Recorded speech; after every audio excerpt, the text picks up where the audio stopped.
And sometimes you just gotta believe. What's it like for you working as an ICU nurse during the pandemic? Because I know you had to care for a lot of patients with COVID. It was working through the pandemic was horrible.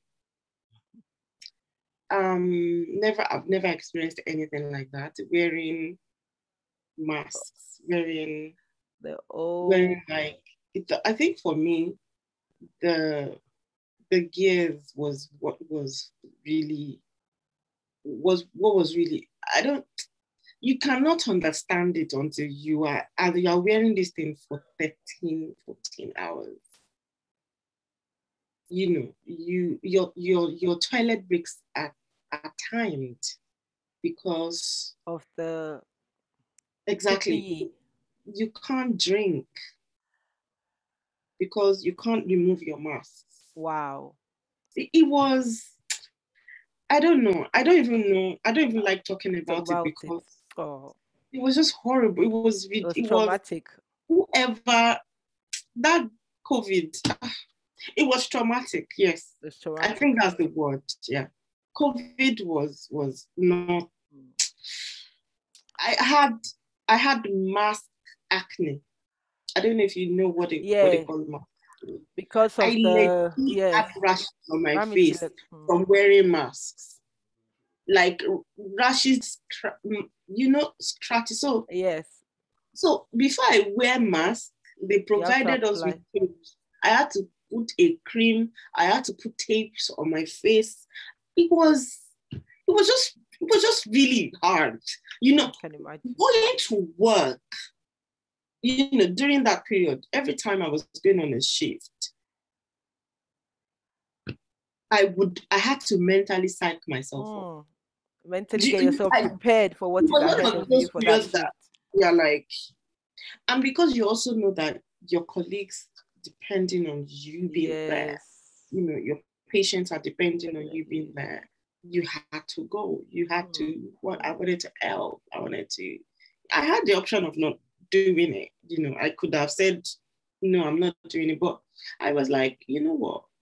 Let's do it. What you signed up for.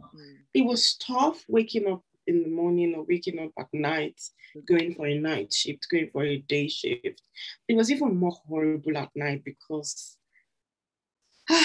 COVID was hard. COVID was hard. I think for me as an A&E nurse, obviously a lot of the patients came through the door, through us first, before then obviously if they need to go to ICU. Hard because so it was very challenging because, like I said again, triage. So some patients come through the door. Not everyone come very unwell. Not some come through ambulance. Some just walk through because they're unwell, and obviously they're worried. They've seen the news and they feel like they have this cough symptoms, and so it was a lot very challenging for us also as A&E nurses or A&E as an ED department as a whole, to be honest. But we walk through it, teamwork, everyone working together, supporting each other, making sure that everyone gets the support that they need. And yeah, it was like I was watching a movie, but it was a reality. Yeah. I felt like I was watching a movie, but actually, actually in real life, So it was new, like you said, it was new to us. We didn't see it coming. It just boom happened like that, and we had to just step up and do our best, safely caring for our patients. So yes, it was challenging. And honestly, a massive shout out to every nurse every midwife, every healthcare professional, every care worker, every physio, every carer, every doctor, catering staff, everyone, every security. It was a whole team, to be honest. It was us who came to help. Yes, retired doctors, retired nurses. Who we had, because a lot of the surgical doctors, they weren't doing surgeries. So all of them came to ICU. Yes. I was asking a consultant doctor who is doing surgery, go and prepare antibiotics, go and get IV fluids. And they will answer you. Do you understand? They would answer you. Run that ABG quickly. They were like, nurse, what do you need? What do I need? It was teamwork. good. It was good. And I think that's how we're able to survive it. Yes, I think that made it, even though obviously we just had this fear, to be honest. I used to go to work every day with this a bit of fear that, oh my God, because you're coming back home to your family and you're thinking, are you gonna come back home and spread That this was a fear. That was a real virus to your fear husband, your that I children? always had as well, but I Yes, think so somehow God was looking down on us and yes, we survived it. So yes, watching. give a newly. I know we spoke. I touched on that briefly earlier. For like I said, for me when I started as a nurse, I was a newly qualified nurse. Started in A&E. But what advice would you give a newly qualified? Thinking, okay, because at this, they're really at this stage that they say, should I start in ICU? Should I start in A&E? Should I start in elderly care, stroke unit, practice nurse in the community? Or should I go to community nursing? Yeah, because you get to experience a lot of these settings during your placement, and that's one reason why I really value placement also. So that's why for you Yes, to put your head down and learn as much as you can as a student nurse. But then when you get to your third year, you start thinking, okay, where should I start from? What yeah, advice can you give a newly or almost qualified nurses, or a newly qualified nurses, or even someone that's thinking of changing their specialty from, maybe for example, from elderly care to ICU, or vice versa? Vice mm, versa. Yes. mm. I would. So what I always one, like you said, you rightly said, Daily. One of the very advantages of this placement is it informs you of where you want to go. You know where you don't want to go. Mm, Sometimes you know where you don't want to go. Sometimes you don't know where you want to go. exactly. But one thing I always say is have all your facts. Mm, Have all your facts. Be sure that it's a job that when you wake up you want to go. You know, like I said, if it, I don't think I've met most people like you. Most people would always start work in a place where they've done placement.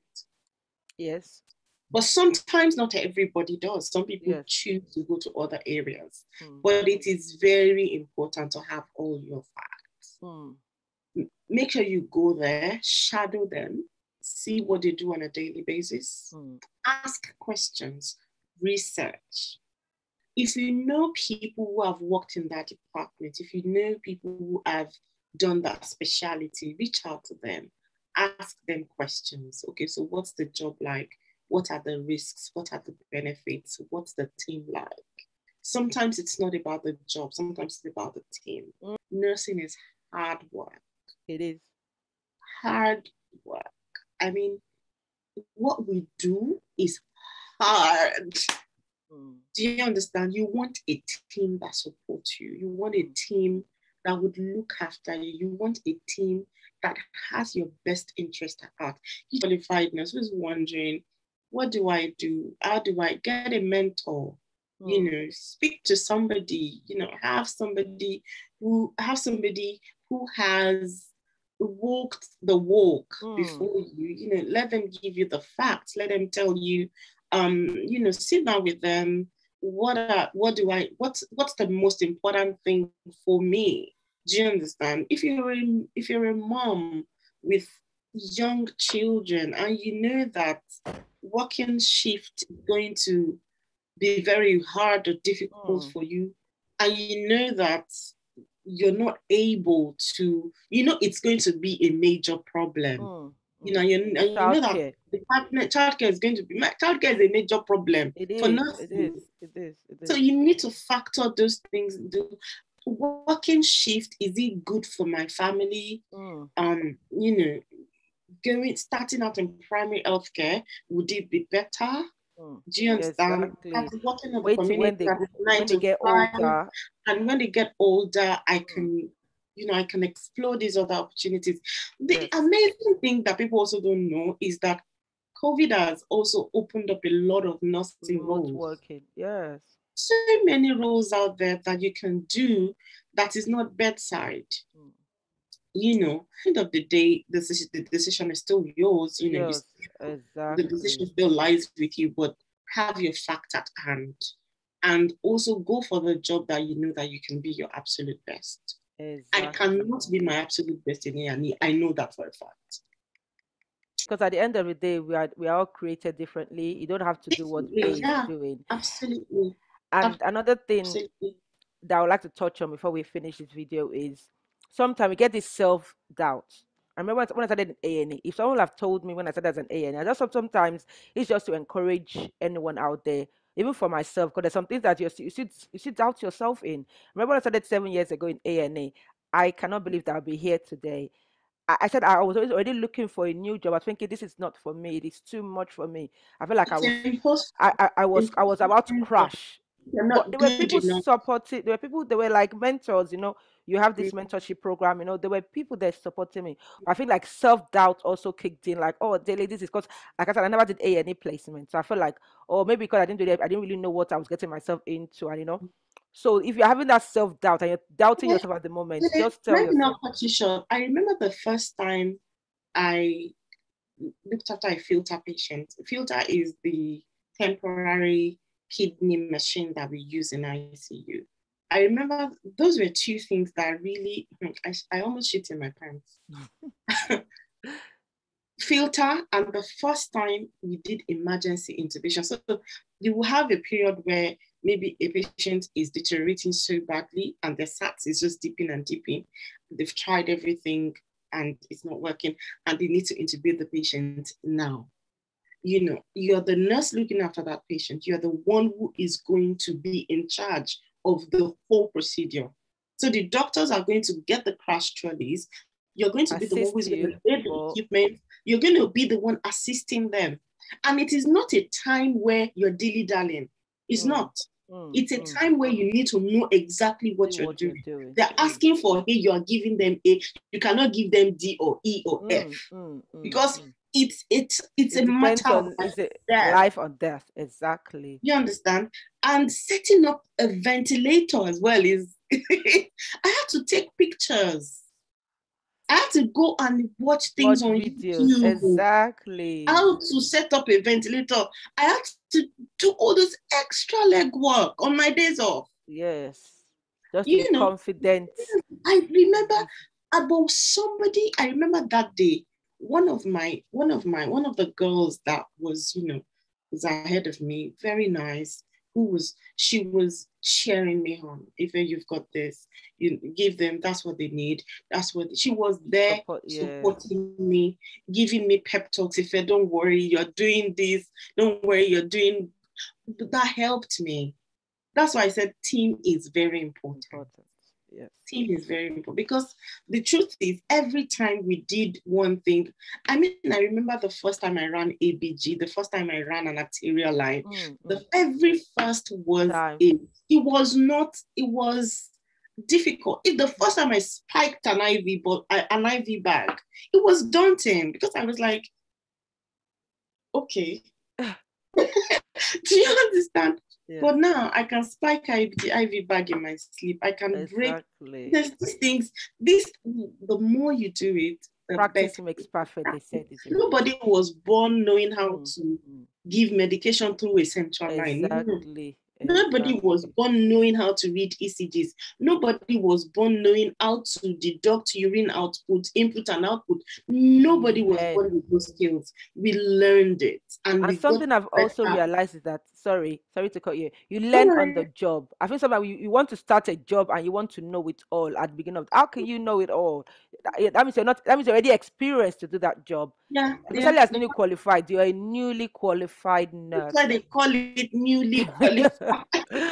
And just there's so much support out there. Don't feel like you know it all. Remember, you're caring for someone's mom, someone's dad, someone's friend, someone's daughter. So if you don't know, you ask. If you're not competent to do it, do not do it. If it's outside your scope of practice, do not do it. Ask questions, learn, willing to learn, listen. Because some people, you'll be advising them and they still be feeling like they know it all. Listen. Because at the end of the day, I still don't know it all. Trust me. Absolutely. Same here. I can learn from newly qualified nurses, and although I'm more experienced, I'm more knowledgeable, but there's some things I can still learn from a newly qualified nurse as a very experienced nurse. I still have some bosses that they've been on this job 25, 30 years. Exactly, and they still learn. There are some things that they can do in their sleep. Do you understand? There's some things there's some tricks that they even teach you. Maybe how to make a bed, maybe how to, there's so many. You just need to put your head down and just to the end of today's video. Wow. It's been an amazing interview with Ife Oluwa Iyanuwura. Because I have learned, even while listening to her, I have learned a lot from her already. Thank you so much. I really hope you guys find this video inspiring. Share it with your colleagues, your friends that are thinking of even starting their career in nursing. When they're still thinking, oh, do I really want to start this nursing? Share this video. A lot of people would gain a lot of information, and you can drop us a comment in the comment section, and if we can help with the questions, we'll be able to answer the questions, or maybe to share you links that you'll be able to, I might be able to answer that particular question. And follow us on Instagram. I'll put your first name on the screen. If follow Yanuwura on Instagram, on Twitter, like she's a celeb. She's a celeb on Twitter. Like, she's doing her thing on Twitter. So I'll share. I think it's Twitter. Mainly, you can connect her mainly with her on Twitter, and then Instagram, YouTube, and then if you want to be part of our community for newly arrived nurse from Africa or anywhere over the world in the UK, you can be part of the community. I'll be able to help you to navigate settlement into the UK. Thank you so much, Ife. It has been an honor and privilege to have you on my channel. Thank you so much. Thank you.